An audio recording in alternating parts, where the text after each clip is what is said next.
আমার প্রতিপালক, আমি আপনার নিকট আশ্রয় প্রার্থনা করছি শয়তানের কুমন্ত্রণা হইতে। আমার প্রতিপালক, আমি আপনার নিকট আশ্রয় প্রার্থনা করছি তাদের উপস্থিতি হইতে।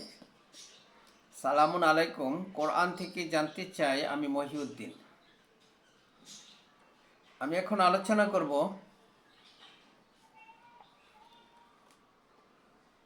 তোমরা মিশিয়ে দিও না সত্যের সাথে মিথ্যাকে, তোমরা জেনে শুনে সত্যকে গোপন করিও না। সূরা বাকারার 42 নম্বর আয়াত। আমাদের মধ্যে যে বড় সমস্যাটা হচ্ছে সেটি হচ্ছে আমরা মিশিয়ে দিয়েছি মানবরচিত কথা, নিজ হাতে লিখিত কিতাব, আল্লাহর নাজিলকৃত কিতাবের সাথে মানবরচিত কথাকে মিশিয়ে দিয়েছি আল্লাহর কথার সাথে। আল্লাহর এই নির্দেশ, এই বিধান আমরা পেয়েছি রসুলের কাছ থেকে। রসুল শুধুমাত্র, কেবলমাত্র, একমাত্র ওহীর কথাই বলেছেন।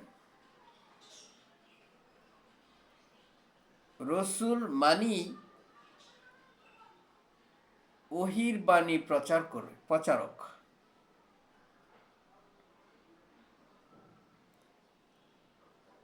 এই কোরআন সম্মানিত রাসূলের বাণী।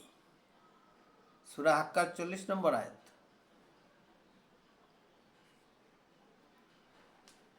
রসুলকে বলছেন আল্লাহ, আপনি বলুন, আমি তোমাদেরকে ওহীর মাধ্যমেই সতর্ক করছি। সূরা আম্বিয়ার 45 নম্বর আয়াত। আমার প্রতি ওহী করা হয়, আমি শুধু ওহীর অনুসরণ করি, আমি সুস্পষ্ট সতর্ককারী মাত্র। সূরা আহকাফ 9 নম্বর আয়াত। আমি তোমাদের মধ্যে একটা দীর্ঘ সময় অতিবাহিত করেছি, তখন তো আমি তোমাদেরকে এই কথাগুলি বলি নাই, তাও কি তোমরা বুঝো না? আল্লাহ যদি না চাইতেন তাহলে এটি পড়ে আমি তোমাদেরকে শোনাতাম না, আল্লাহ শোনাতেন না। সূরা ইউনূস 16 নম্বর আয়াত। এভাবে আরো অনেক আয়াত আছে। রসুল মানেই হচ্ছে আল্লাহর বাণী, ওহীর বাণী প্রচারক। এটি হচ্ছে আল্লাহ প্রদত্ত বিধান। এই বিধান যারা অস্বীকার করবে তাদের জন্য শাস্তি প্রস্তুত রাখা হয়েছে, আর যারা এই বিধান মেনে চলবে তাদের কোনো ভয় নাই, তারা চিন্তিতও হবে না। এই বিধানের সাথে অন্য কোনো বিধান, মিথ্যা, মানবরচিত মিশিয়ে দিতে নিষেধ করা হয়েছে। সূরা বাকারার 42 নম্বর আয়াতে এই কথাটাই বলা হয়েছে। রসুলকেও বলেছেন, সে যদি নিজে থেকে কোনো কথা রচনা করে আমার নামে চালিয়ে দিত, আমি তার ডান হাত চেপে ধরতাম, কেটে ফেলতাম তার দবনিকা শিরা। সূরা হাক্কার 44-45 নম্বর আয়াত।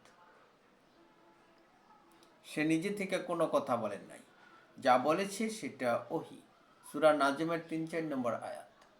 যা বলেছে সেটা ওহী, আল্লাহ যা বলতে বলেছে তাই বলেছে, আর সেই জন্যই সে রসুল।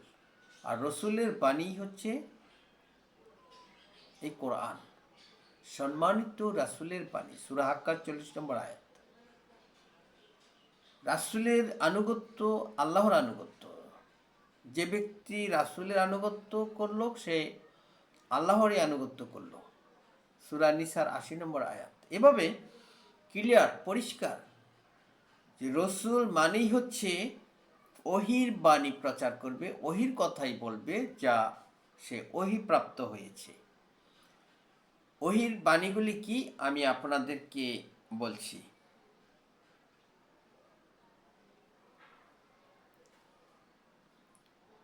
ইব্রাহিম নবী আমাদের নেতা, সূরা বাকারার ১২৫ নম্বর আয়াত পড়ে দেখবেন।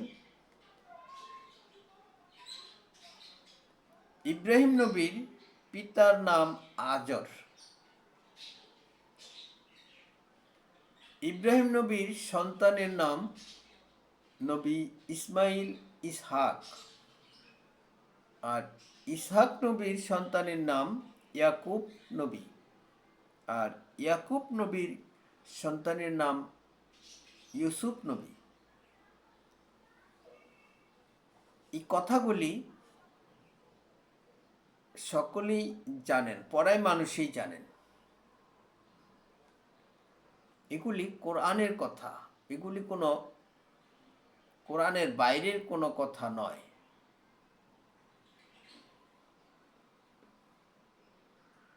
নবী মুহাম্মদ তার পিতার নাম কি, তার মাতার নাম কি, অর্থাৎ তার মায়ের নাম কি, তার পিতার নাম কি, যদি কেউ বলে যে আব্দুল্লাহ আমেনা, তাহলেই সে নিজে থেকে রচনা করে কথা বলেছে। কারণ এই কোরআনে নবী মুহাম্মদের পিতা মাতার নাম আসে নাই। এই কোরআনে নবীর সঙ্গী সাথীদের নাম আবু বকর, আলী, উসমান, হযরত আলী, এরকম আরো অনেক নাম, এগুলি আসে নাই। নবীর সঙ্গী সাথীদের নাম এগুলি ছিল, এগুলি কোরআনে আসে নাই। তাহলে যারা নবী মুহাম্মদের পিতামাতার নাম বলছে, তারা কোরআন ছাড়া যে কথা বলেছে এটা মানুষ বুঝতে পারে না। তারা যারা জানে যে ইব্রাহিম নবীর পিতার নাম, তার সন্তানের নাম, তার নাতির নাম, এগুলি আছে কোরআনে, কিন্তু নবী মুহাম্মদের পিতামাতার নাম থাকবে না, এটা মানুষ মেনে নিতে পারে না। আর যখন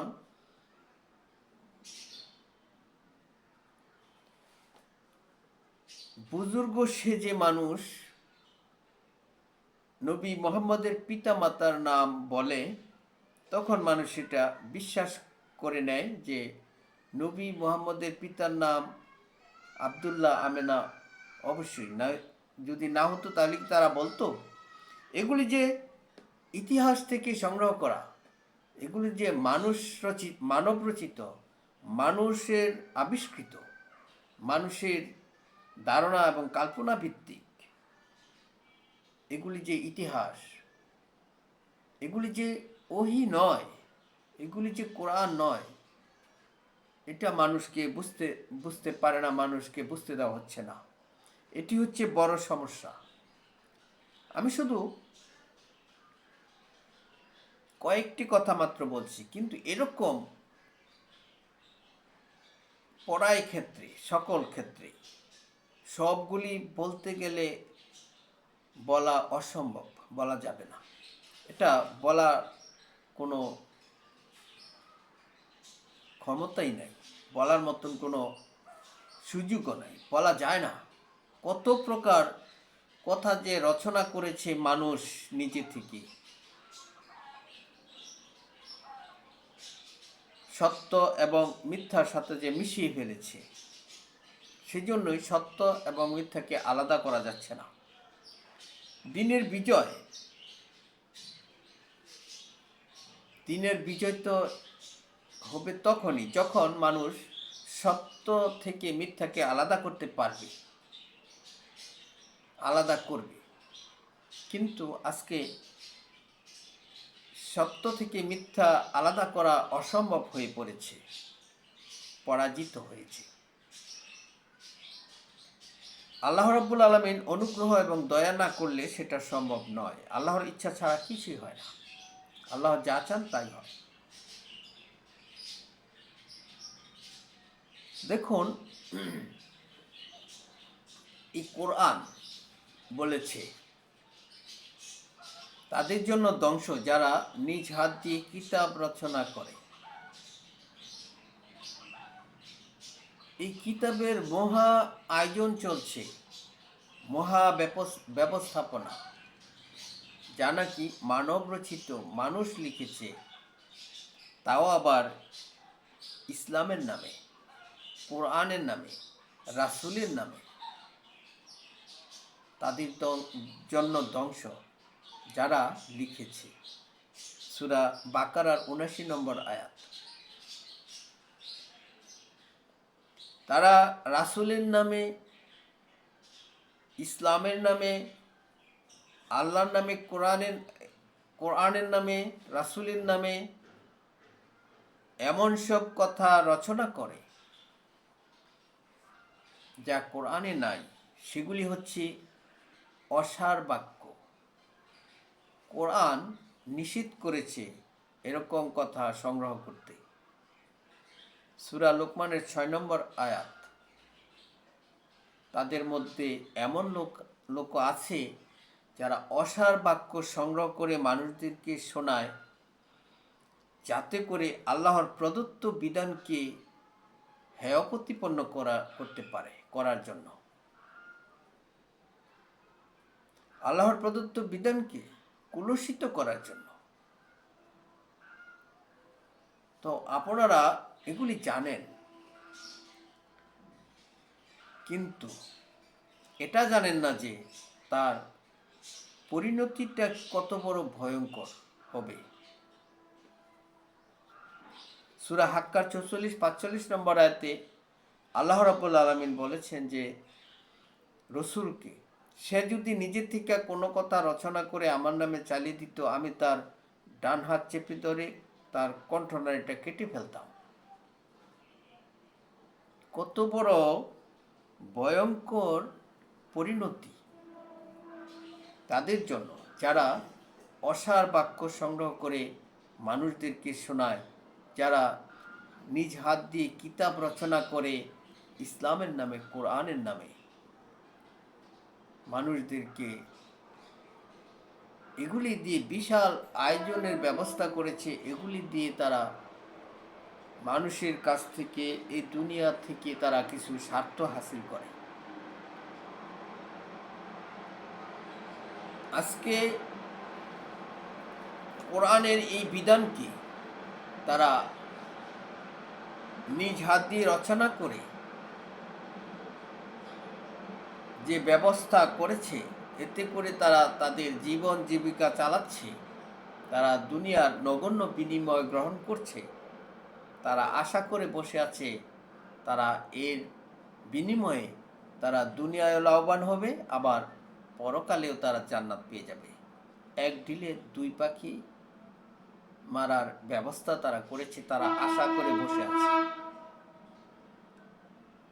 আল্লাহ রাব্বুল আলামিন বলছেন, তাদের মধ্যে কিছু লোক আছে যে তারা বলে যে আমরা ঈমান এনেছি আল্লাহর প্রতি, পরকালের প্রতি, অথচ তারা ঈমানদার নয়। তারা আল্লাহ এবং ঈমানদারদেরকে ধোঁকা দিতে চায়। তারা যে নিজেদেরকে ছাড়া অন্য কাউকে ধোঁকা দিতে পারে না, এই কথাটাও তারা বুঝতে পারে না। সূরা বাকারার ৮ এবং ৯ নম্বর আয়াত পড়ে দেখবেন, তারা ধোঁকায় পড়ে আছে, তারা নিজেদেরকে পবিত্র মনে করে বসে আছে। যে পবিত্র মনে করেছে শয়তান নিজেকে। আল্লাহ রাব্বুল আলামিন বলছেন, তুমি কি তাদেরকে দেখো নাই যারা নিজেদেরকে পবিত্র মনে করে? সূরা নিসার ৪৯ নম্বর আয়াত।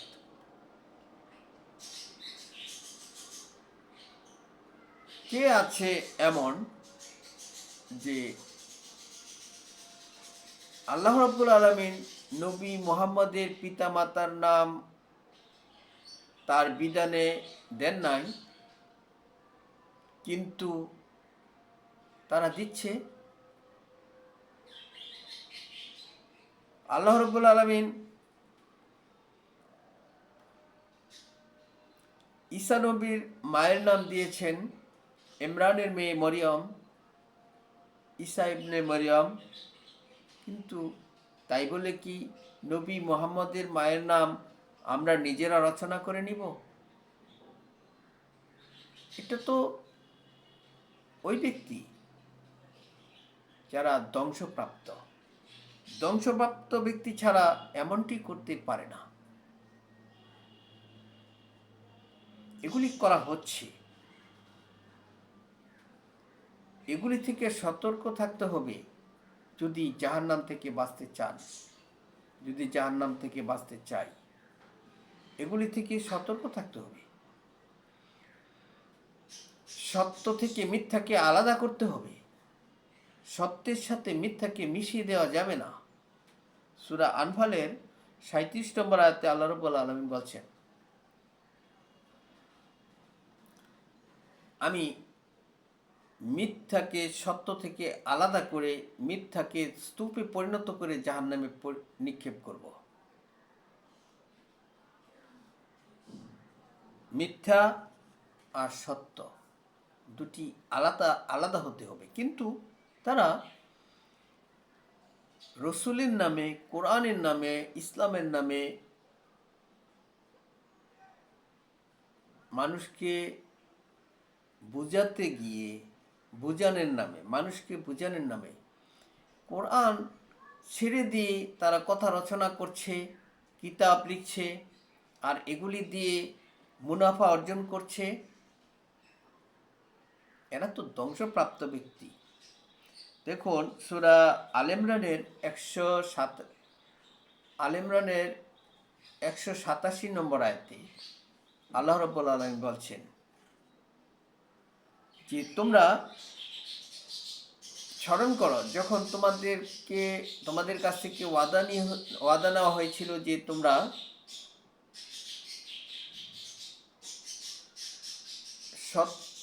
তোমরা আল্লাহর কিতাবের কথা মানুষের কাছে সুস্পষ্টভাবে প্রকাশ করবে, প্রচার করবে, তোমরা তা গোপন রাখবে না।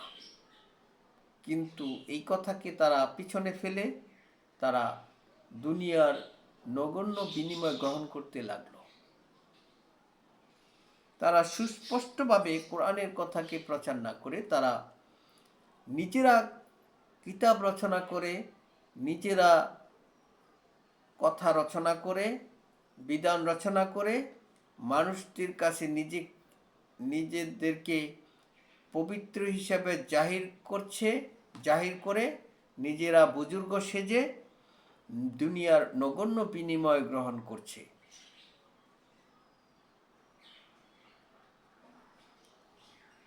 এরাই হচ্ছে শয়তানের অনুসারী। আল্লাহ রাব্বুল আলামিন বলেছেন, তুমি কি তাদেরকে দেখো নাই যারা নিজেদেরকে পবিত্র মনে করে? সূরা নিসার ৪৯ নম্বর আয়াত। শয়তান এরকমই ছিল। যখন বলা হয়েছিল যে আদমকে মেনে নাও, আদমকে সিজদা করো,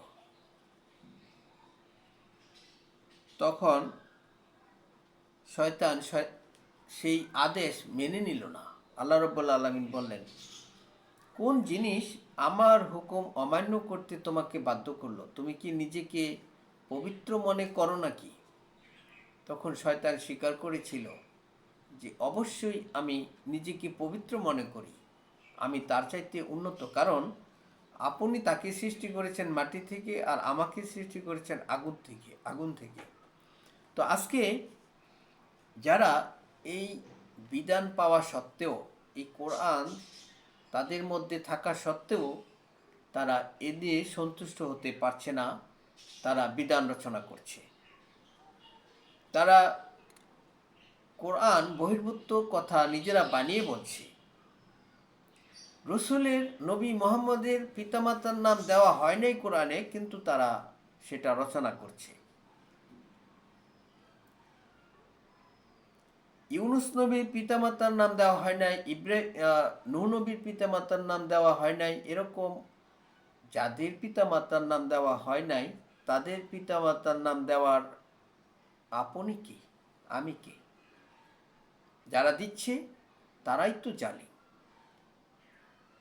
সূরা মায়েদার 44 নম্বর আয়াত। যারা আল্লাহ প্রদত্ত বিধান দিয়ে বিধান দেয় না তারাই কাফের, তারাই জালেম, তারাই ফাসিক। সূরা মায়েদার 44, 45, 47 নম্বর আয়াত। এভাবেই পথভ্রষ্ট হচ্ছে মানুষ, এভাবেই তারা ক্ষতিগ্রস্ত হচ্ছে, এভাবেই তারা সত্য থেকে সত্যকে মিথ্যার সাথে মিশিয়ে দিয়ে তারা পথভ্রষ্ট হচ্ছে। আমি আমার আলোচনা আর দীর্ঘায়িত না করে এখানে শেষ করছি। আপনাদের উপর শান্তি বর্ষিত হোক।